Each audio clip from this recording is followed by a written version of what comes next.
السلام علیکم، میں ہوں گلفام چودھری۔ آپ دیکھ رہے ہیں میرا فیس بک پیج اور یوٹیوب چینل۔ کل آپ سے مخاطب ہونے کا موقع نہ مل سکا تو کل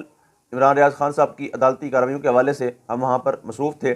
اور وہاں کا احوال بھی آپ کو بتائیں گے، اور بتائیں گے کہ امپورٹڈ حکومت اور ان کے سہولت کار نیکسٹ کیا سوچ رہے ہیں، کیا کرنا چاہتے ہیں، اس قوم کے لیے ان کے پاس کون کون سے سرپرائز موجود ہیں۔ تو فرسٹ آف آل، جب عمران ریاض خان صاحب کے کیس کی سماعت وہاں پر ہو رہی تھی تو علی شفاق ایڈوکیٹ صاحب، جو وکیل ہیں عمران ریاض صاحب کے اور دوست بھی ہیں،